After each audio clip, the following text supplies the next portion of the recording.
Miss Ludi friends and super duper friends and everything. Happy New Year to everyone. Kay humanaman ang atong New Year, no?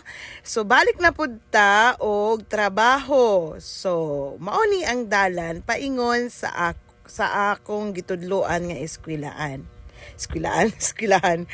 And then you can see nga ang dalan dili gid siya okay, then lapo kaayo. It's because sa gunson ang ulan. Unya ang atong mga kalag nang lagpot na tungod kay ang motor magsayaw-sayaw sa kadanlog sa dalan.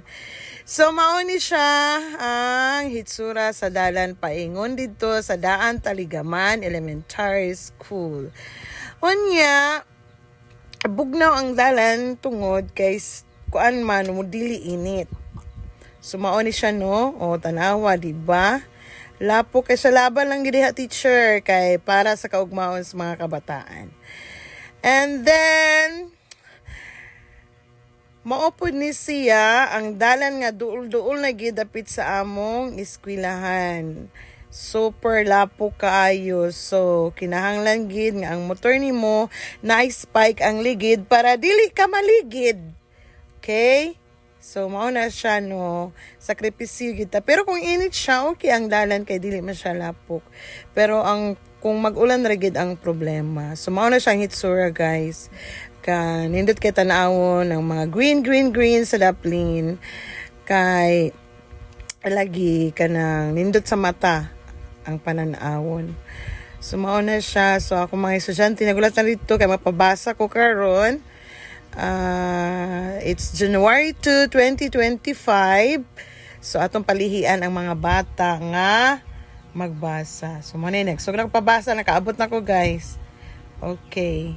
Mo maamo dami malaki kumuha maaga ama maba. So, happy si teacher guys, no? Kaya pag nakalimot ako mga students sa pagbasa. So, pas-pas magyapon ng ilang pagbasa. Gamay lang ang ni-eskwela guys, kay tungod kay bago palagi ang New Year, sige kapuyan pa, so okay na lang. And then, maura to guys ang akong vlog for today. Ayaw kalimot pag-follow sa ako, like my video, share if you want. Then, Happy New Year everyone! So, have a blissful year ahead. And, ay kalimot sa pagtanaw sa mga video sa ako. And then, like dahil, no? Para happy ang all. So, maura rin siya. Then, bye!